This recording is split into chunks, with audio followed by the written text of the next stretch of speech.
Эфир Абхазского телевидения продолжает русская служба новостей. Здравствуйте. И в начале выпуска коротко о главном.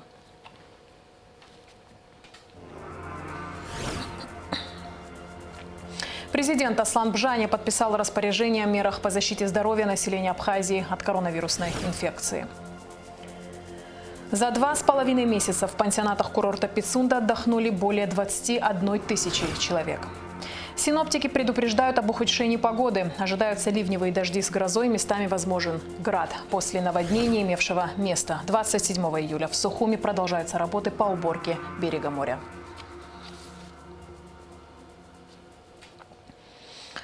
Президент Аслан Бжани подписал распоряжение о мерах по защите здоровья населения Абхазии от коронавирусной инфекции. На основании решения Координационного штаба распоряжением президента запрещено проведение свадебных, торжественных, праздничных, поминальных, деловых, развлекательных и иных массовых мероприятий в закрытых помещениях и вне помещений, в том числе используя террасы, веранды, выносные столики, располагающиеся на территории, непосредственно примыкающие к предприятиям общественного питания, иные сборно-разборные конструкции, шатры и тенты, размещаемые в дворах и на прилегающих территориях жилых домов. Запрещено проведение массовых спортивных мероприятий, функционирование объектов спорта, в том числе фитнес-центров, тренажерных залов, плавательных бассейнов, за исключением объектов, входящих в состав имущественных комплексов гостиниц, отелей и иных средств размещения туристов. Запрещена деятельность учреждений культуры, театров, музеев, библиотек, культурных центров, домов культуры, концертных и выставочных залов.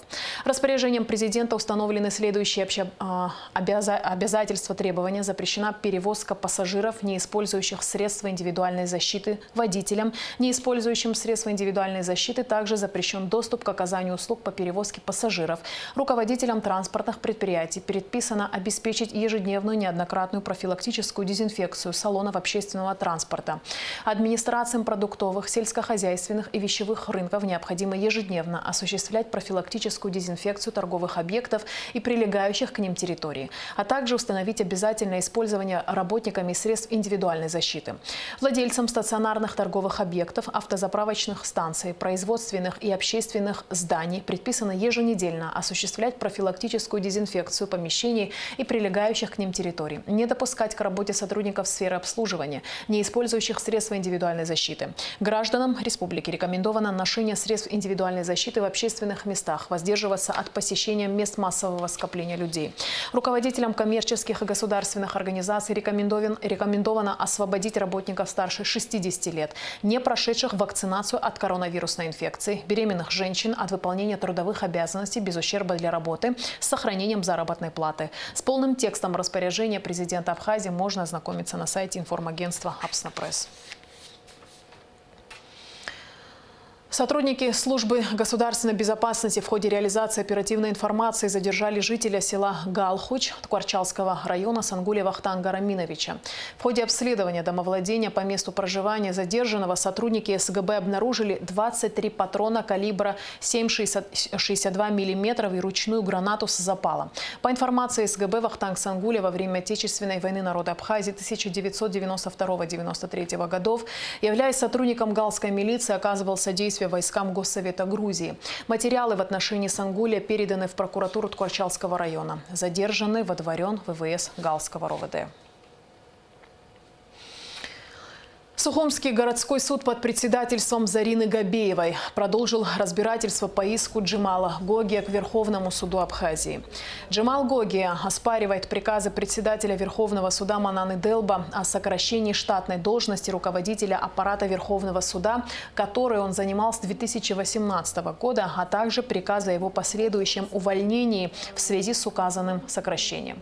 Джемал Гогия просит суд отменить данные приказы как незаконные и восстановить его в ранее занимаемой должности с выплатой компенсации заработной платы за вынужденный прогул.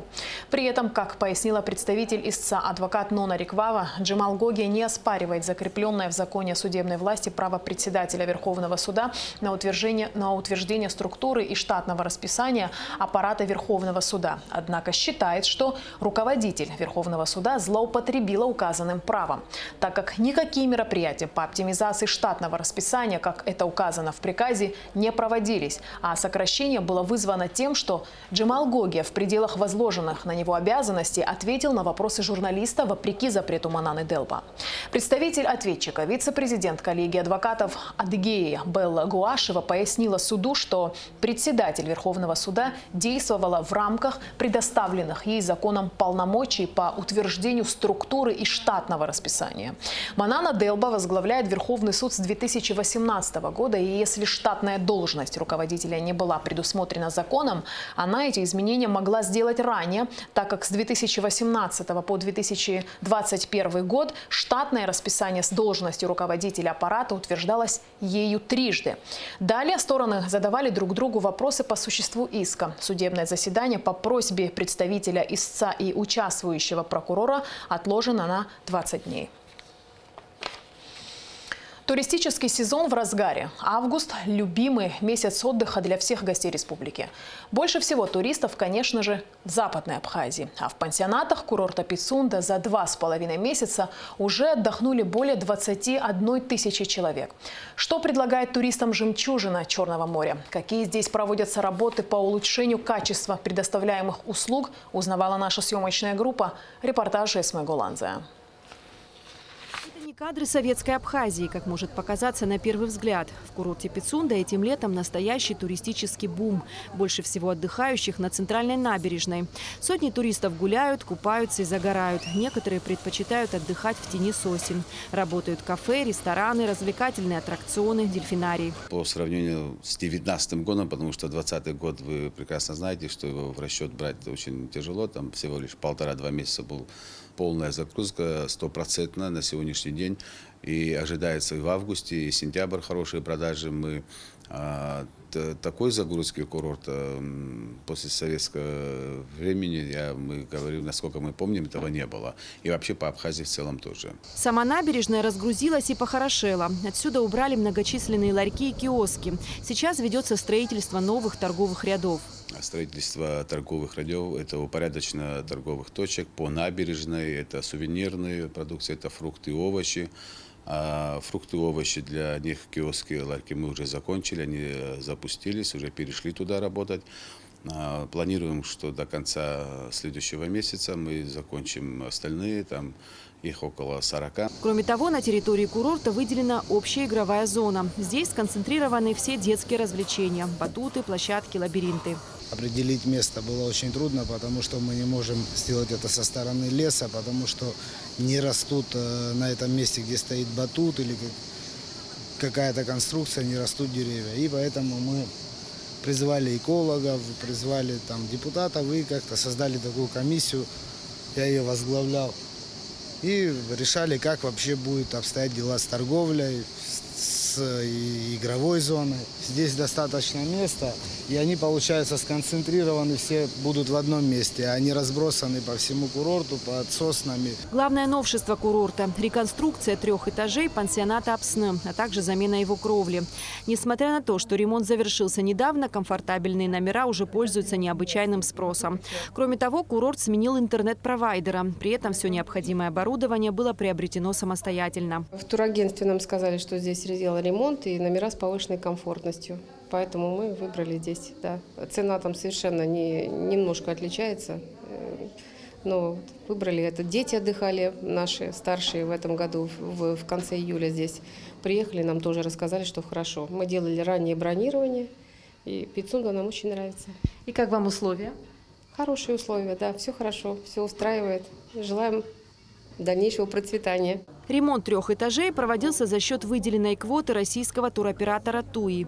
Значит, у нас получилось 17 номеров, из них 2 люкса, один двухкомнатный, другой однокомнатный, 9 стандартных номеров двухместных и 5 номеров трехместных. Сделано это было за короткий период.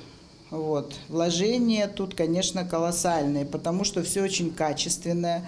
Даже оборудованы номера наши профессиональной антивандальной мебелью. Что касается других корпусов, то здесь далеко не все так радужно. Из 7 пансионатов отремонтированы 4. В остальных 3 ремонт либо косметический, либо отсутствует вообще. На многих этажах общий санузел и душ, пережиток советского прошлого. Однако даже на такие номера есть спрос. В принципе, у нас номер недорогой, мы на это рассчитывали. Вода есть постоянно, туалет работает, интернет немножко, конечно, лагает, заедает. А так, в принципе, все нормально. А почему именно Пицунда? Ой, многие наши были в Абхазии, все хвалили. И мы тоже захотели поехать в Абхазию. И я просто по интернету выбрала Пицунда. Много корпусов, красивые фотографии, отзывы хорошие были. Мы решили приехать. Рекомендовать друзьям еще вернее? Буду рекомендовать и приедем еще, наверное, да. В старых номерах систематически происходят поломки, требующие ремонта и, соответственно, финансирования.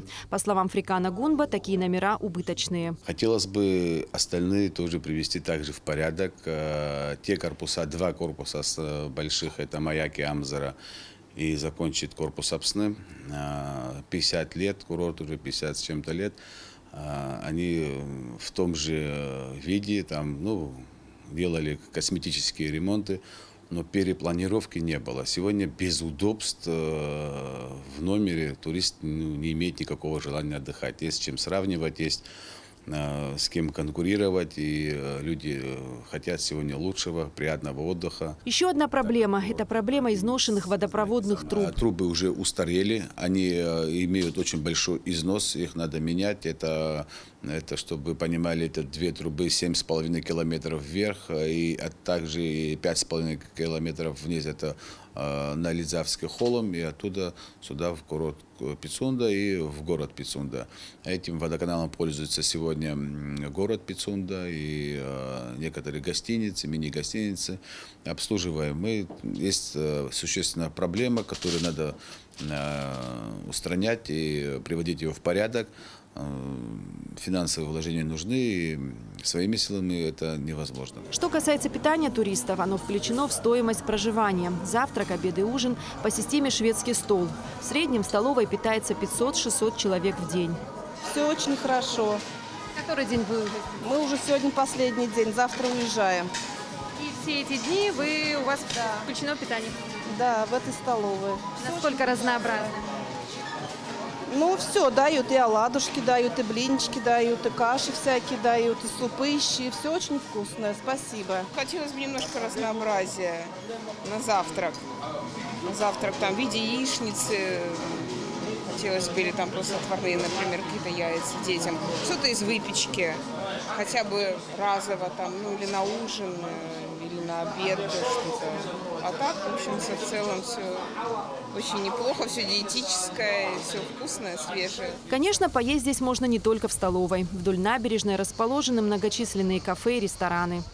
Мы находимся на крыше одного из корпусов курорта Пицунда. Здесь же расположено кафе. Отсюда, как на ладони, видна практически вся Пицунда с ее живописными видами. Это море, пляж и те самые целебные сосны. Реликтовая сосна – визитная карточка курорта. Смешение горного и морского воздуха с целебным ароматом сосен создает здесь особый микроклимат.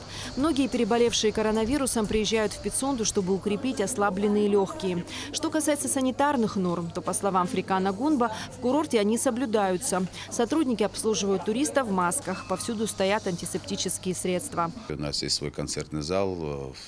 Для туристов это было очень хорошее развлечение. В летнее время наши госансамбли выступали, концерты давали. Но, к сожалению, в этом году таких мероприятий мы не проводим в связи с ковидом. В этом году за все это время были практически единичные случаи заболеваний. У нас есть поликлиника курортовская, главврач и наши 2 медпункта открыты по корпусам.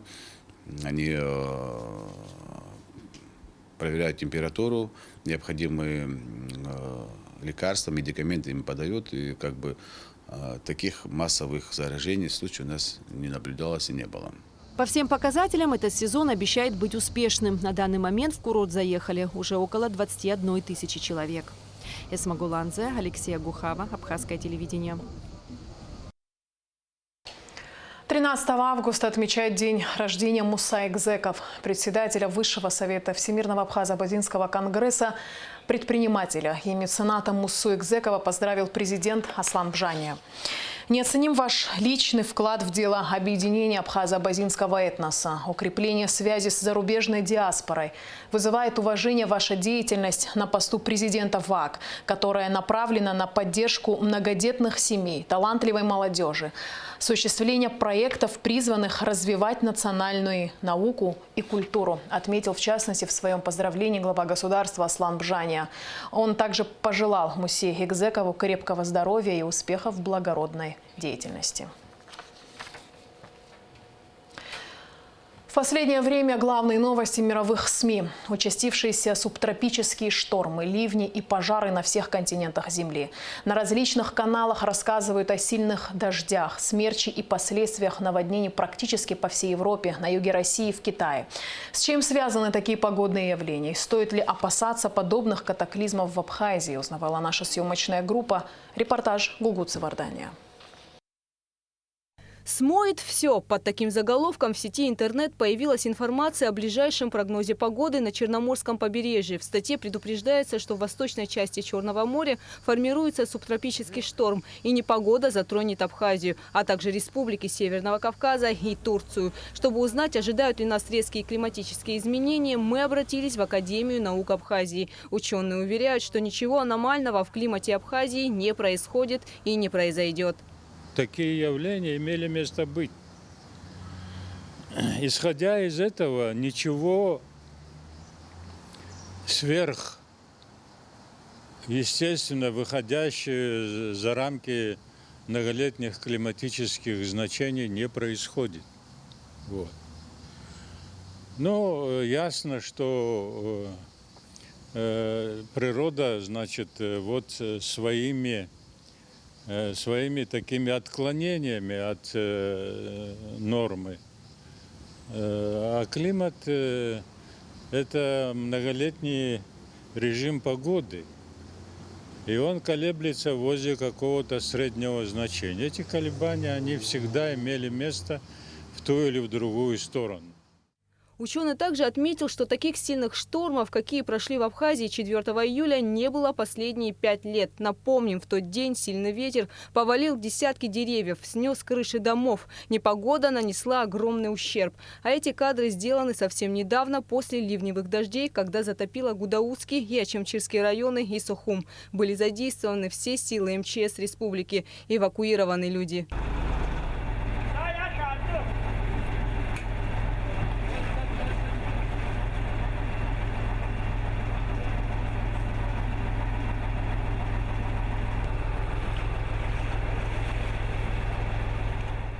Сильные дожди и подтопления возможны и в ближайшее время, говорит Тенвар Биекба. Однако ураганов в августе не ожидается.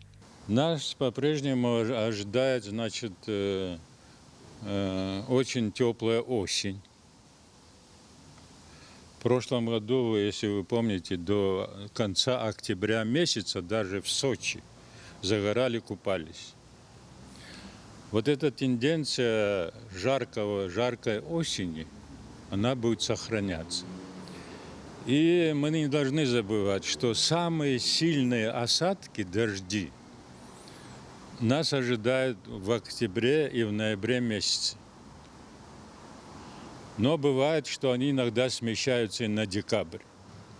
Бывает, что в декабре выпадает 3-месячные нормы. А эти кадры практически со всего мира. Стихия затронула Швейцарию, Люксембург, Нидерланды, Францию. Больше всего в Европе, по имеющейся информации, пострадала Германия. Наводнения, смерчи, потопы после сильнейших ливневых дождей в Китае и Турции. Сотни людей остались без крова, погибли или пропали без вести.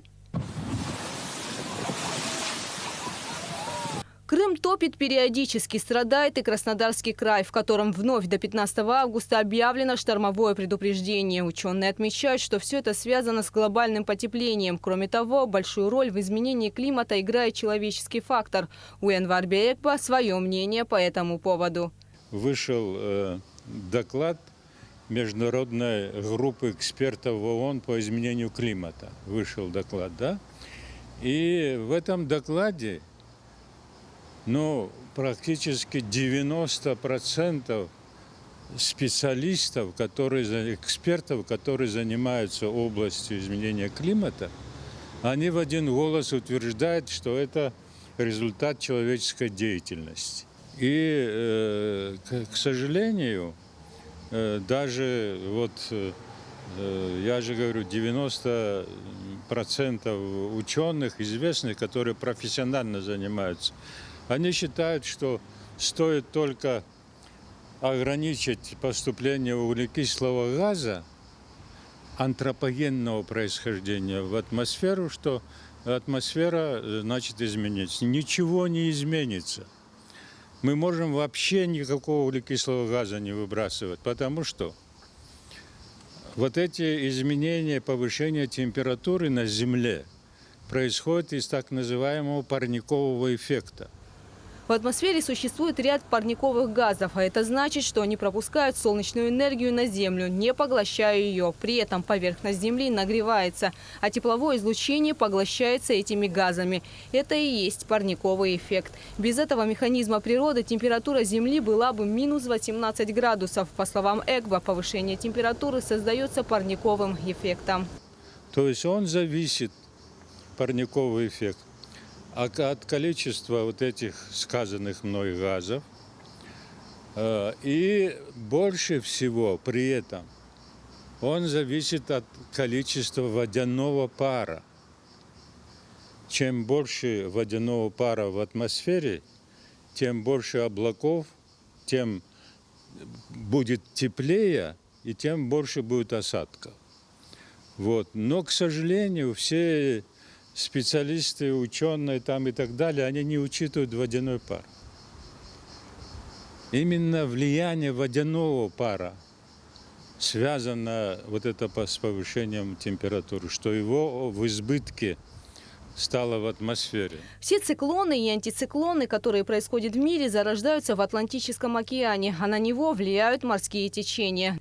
Например, большое влияние на него оказывает атлантическое течение Гольфстрим. Ученые уже доказали, что на 15% уменьшилась скорость переноса, скорость течения в среднем Гольфстрим.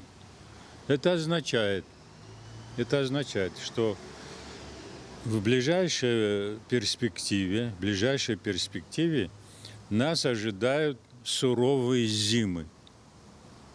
Зимы вот в этом году, который наступает, будут еще хуже. В прошлом году были очень резкие морозы там в Америке, в Западной Сибири там и так далее. Но меньше всего в Абхазии. Абхазия здесь очень устойчивый климат, который обеспечивается тем, что от холодных переносов она защищена горами с севера.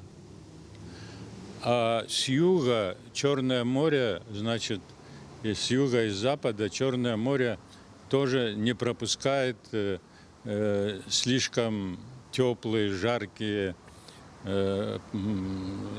переносы с Африки, с Ближнего Востока там и так далее, они увлажняются на территории Черного моря.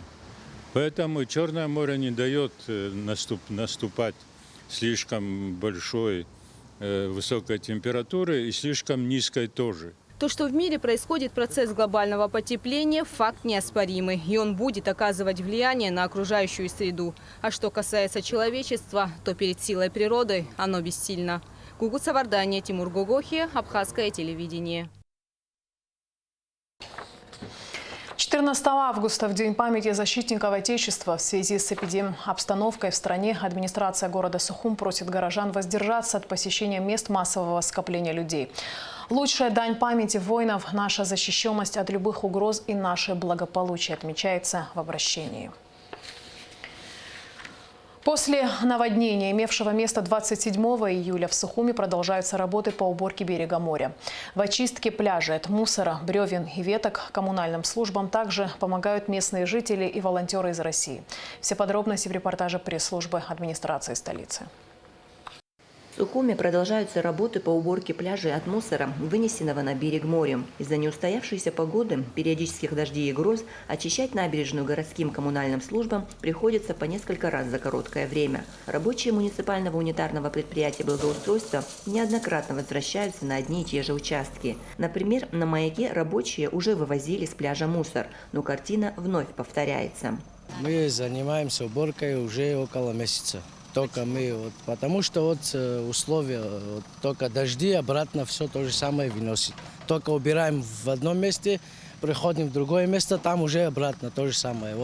2 дня назад мы экспедиции до речки вот этой сделали, сейчас отсюда до нее закончим. В планах от Келасурской речки до Айтара.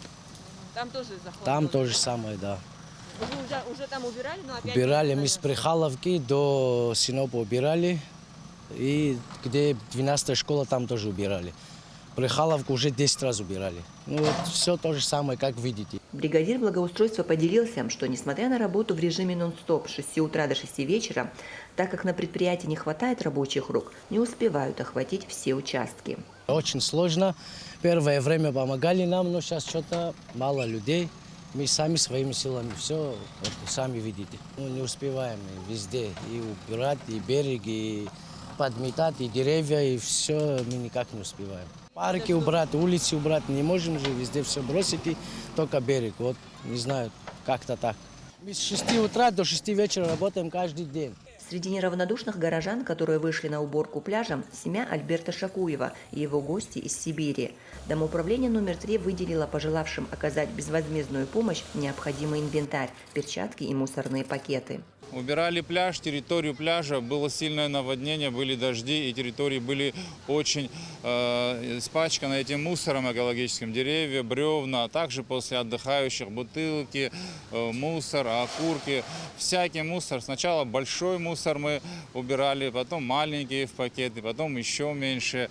Весь мусор, который был на пляже, мы шли и просто убирали, помогали в уборке и очищении пляжа, да. Чтобы отдыхающим было приятно, чтобы местным жителям было приятно отдыхать, чтобы людям было приятно приезжать в Абхазию и здесь отдыхать. Для этого трудились. Нам выделили здесь фронт работы, где мы сможем быть полезны, максимально полезны. Это делалось абсолютно безвозмездно и с большой радостью и любовью к народу Абхазии.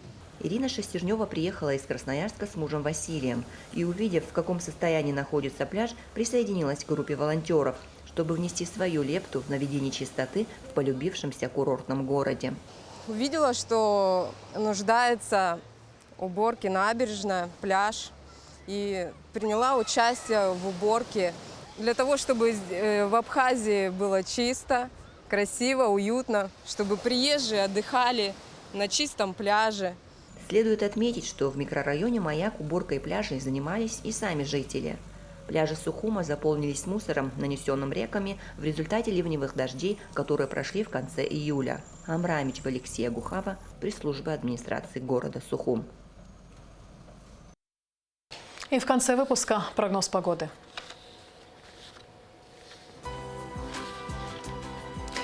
По сообщению Гидрометцентра, в выходные дни 14 и 15 августа в Абхазии ожидается облачная с прояснениями погода. В субботу с прохождением холодного атмосферного фронта пройдут ливневые дожди, переходящие в ливневый дождь с грозой. Местами возможен град. В воскресенье ожидается кратковременный дождь. Температура воздуха ночью плюс 15-20, днем 23-28. Температура морской воды плюс 27. На этом наш выпуск завершен. Всего доброго и до встречи в эфире.